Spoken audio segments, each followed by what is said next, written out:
तर आणि म्हणजे तुम्ही भानगडींचं बोललं तर होय. थोडेसे काही काही एक्झाम्पल सांगा. म्हणजे हो. व्हेंटिलेटरवर गेले आणि मग रिलेटिव्हची भानगड काय काय ते म्हणजे नेमक्या आता बद्दल? एक 82 वर्षाच्या आजी मला आठवतायत. हं, त्यांना हं. ब्रेन स्ट्रोक झाला हं. आणि त्या ॲडमिट होत्या. आमचं हॉस्पिटल नवीन-नवीन होतं आणि एक मुलगा जो त्यांची ॲक्चुअली काळजी घ्यायचा, तो म्हणाला, की "मी आईचं आत्तापर्यंत करत आलोय. She has lived a very fulfilling life आणि आता असं ह्या ह्या स्त्रीला असं बघवणारच नाही आम्हाला.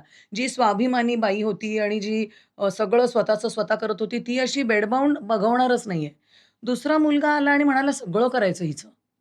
त्यामुळे 1.5 महिना ती बाई आय-सी-यूमध्ये होती. कधीतरी व्हेंटिलेटर लागायचं, काढायचं, लागायचं, काढायचं. हं. ती आम्हाला नाही, नाही म्हणायची. "हे नका देऊ, ते नका देऊ." अशी जो हात चालू होता त्याने इशारे करायची ती. पण तो जो एक मुलगा होता तो म्हणाला, "नाही, सगळं करायचं माझ्या आईचं. त्या भावाचं तुम्ही काही ऐकायचं नाहीये." तर आता शरीर कोणाचं? त्या 82 वर्षाच्या आजींचं. निर्णय कोण घेतो? एक मुलं. मुलगा जो पेटून उठलाय, की माझ्या आईचं सगळं करायचं. मी ह्याला मिसप्लेस्ड कंपॅशन म्हणते.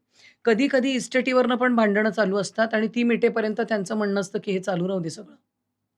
आणि माझा हो. जो प्रवास सुरू झाला ना, ती एक स्टोरी मला सांगायची आहे, की ते एक फ्रीडम फायटर होते भारताचे आणि ते 78व्या वर्षी ब्रेन स्ट्रोकने ॲडमिट झाले. आणि ब्रेन स्ट्रोकने ॲडमिट झाल्यावर त्यांना त्या त्या वयोगटाचे असल्यामुळे कोमॉर्बिडिटीज म्हणजे मग डायबिटीज पण असतो, बीपी पण असतं, हार्ट डिसीज पण असतो, लंग्स डिसीज पण असतो. तर त्यांना लंग्सचा प्रॉब्लेम पण होता. तर त्यांना स्ट्रोक झाल्या-झाल्या ॲडमिट केलं, आय-सी-यूत घेतलं. एका दिवसातच त्यांना व्हेंटिलेटर लागलं. तेव्हा तर ते काहीच म्हणण्याच्या दशेत नव्हते. बरोबर. आणि मग नंतर ते फ्रीडम फायटर असल्यामुळे तेव्हा नागपूरमधल्या सगळ्या व्ही-आय-पीजची रांग लागायची आय-सी-यूच्या बाहेर, की आम्ही यांना भेटायला आलोय, आम्ही यांना भेटायला आलोय. दोघंही मुलं त्यांची टेन्शनमध्ये, की बापरे! आता हे सगळं कसं मॅनेज होणार? त्या काकांचं व्हेंटिलेटर एकदा लागून निघालं, रूममध्ये शिफ्ट केलं. मग रूममध्ये परत ते वर्सन झाले, कारण कोमॉर्बिडिटीज अनेक आजार एका वेळेस असतात. मग हं. त्यांना परत आय-सी-यूत शिफ्ट केलं. परत व्हेंटिलेटर लागलं, परत ते निघालं. तेव्हा मग ना त्यांचा उजवा हात हलत होता. डाव्या बाजूला पॅरालिसिस होता. त्या दशेत त्यांनी हॉस्पिटलच्या ज्या रिक्विजिशन स्लिप्स असतात, त्याच्या मागच्या बाजूवर लिहून दिलंय. ती चिठ्ठी माझ्याकडे अजूनही आहे. That was the beginning of my journey with living will concept. त्यांनी लिहून दिलंय, "रामायण संपलंय, आता रामाला जाऊ दे." त्यांनी त्यांची राइट टू ऑटोनॉमी ॲक्चुअली शहारा आला मला, की त्यांनी त्यांची राइट टू ऑटोनॉमी व्यक्त केली. म्हणजे युजुअली ना पेशंट आडवे असतात आणि आम्ही उभे असतो. आम्हाला फार वाटतं आम्ही कंट्रोलमध्ये आहोत. पण हा गृहस्थ इतका लार्जर दॅन लाईफ होता, की ते झोपलेल्या अवस्थेत, त्या पॅरलाइज्ड अवस्थेत सुद्धा त्यांची ती राइट त्यांनी एक्सप्रेस केली. आम्हाला इतकं लहान वाटायचं त्यांच्यासमोर. ह्याला राइट टू ऑटोनॉमी आपल्या संविधानात आहे. पण माझं त्यांना शरीर तेव्हा आहे. ही विल असते असं काही माहिती होतं? नाही, आता ते अचानक स्ट्रोक झाला आ, आणि तेव्हा ही मी तुम्हाला 2007-08 ची गोष्ट सांगतेय. म्हणजे त्यांना तेव्हा त्या ह्याची चर्चा वेदना होत नव्हती. होत्या म्हणून त्यांनी ते लिहून दाखवलं. नुसतं वेदना नाही, विचारशक्ती त्यांची शाबूत होती. हं. नुसतंच वेदना होतायत म्हणून माणूस मृत्यूला पळवाट म्हणून बघतो असं नाही आहे. कालच मी माझ्या मैत्रिणीकडे गेले होते आणि डॉक्टर वर्षा देशपांडे ज्या लॉयर आहेत आणि त्यांच्या सासऱ्यांच्या मृत्यूबद्दल आम्ही चर्चा करत होतो. तर त्यांनी हेच सांगितलं, की ते म्हणाले, "माझं झालंय पूर्ण. आता मी थांबलोय, की तो येईल आणि मला घेऊन जाईल माझा विठोबा." हं. आणि तो I am waiting for that release, की I have a sense of completion. तर ह्या काकांचंही तेच म्हणणं होतं, की रामायण संपलंय. मी ज्या कामासाठी आलो होतो ते झालंय. आता हा एवढा मोठा आजार झालाय आणि तुम्ही काय वायफळ धडपड लावली आहे मला इथे खेचून ठेवायची पृथ्वीवर. त्याच्यामध्ये एक इमोशनल फीलिंग पण असतं ना, की आता याच्यात आपण दुजाभाव करू शकत नाही. 2 नाही. मुलं आहेत. हो. एक खूप जीवाभावाचा आहे आणि बरोबर एक आहे. एकाला काहीच माझे बाबा पाहिजेच नाही असं पण म्हणू शकत नाही. हं. पण त्यावेळेला ती सिच्युएशन अशी असते, की जितकं होऊ शकतं आपण प्रयत्न करायचे किंवा समाजाचं एक दडपण पण असतं.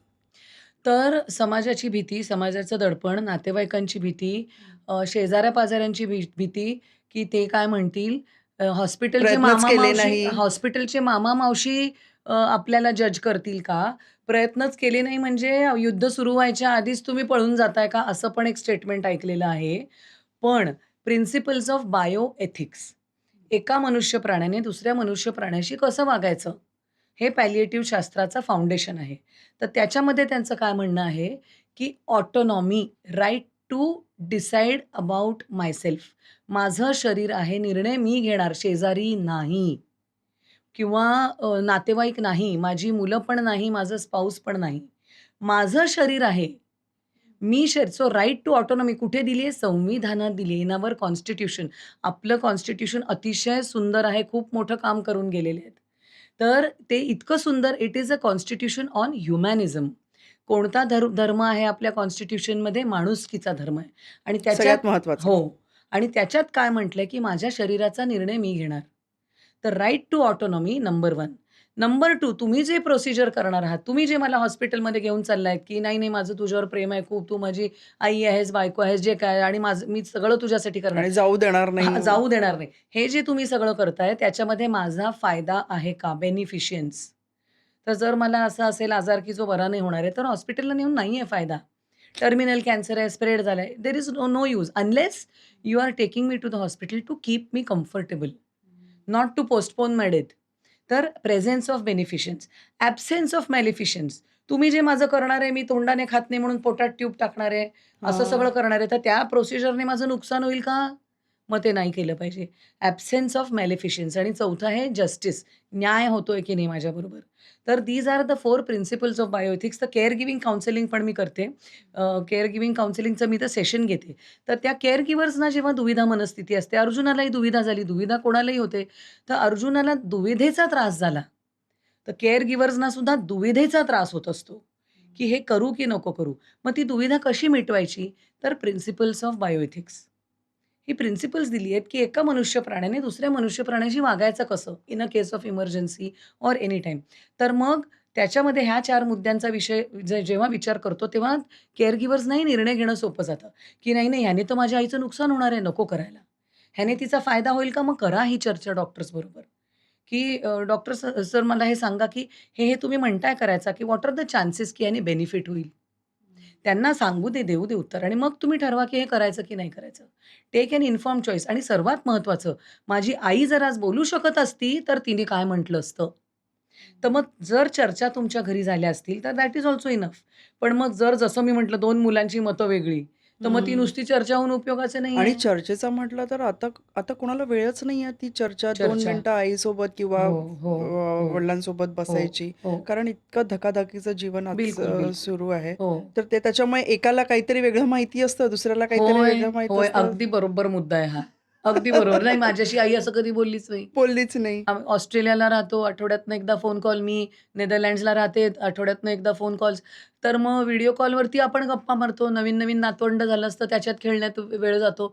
त्यामुळे हा विषय जो आहे तो अचानक राहूनच जातो. आणि पेरेंट्स जे म्हणतात, की इतका 2 म्हणजे एका आठवड्यातनं तर एकदा फोन करतो. हो, त्याच्यात काय आपलं हो, दुखणं हो, सांगायचं हो, आहे. हो. तर ती गोष्ट पण त्यांची राहून जाते. राहून जाते.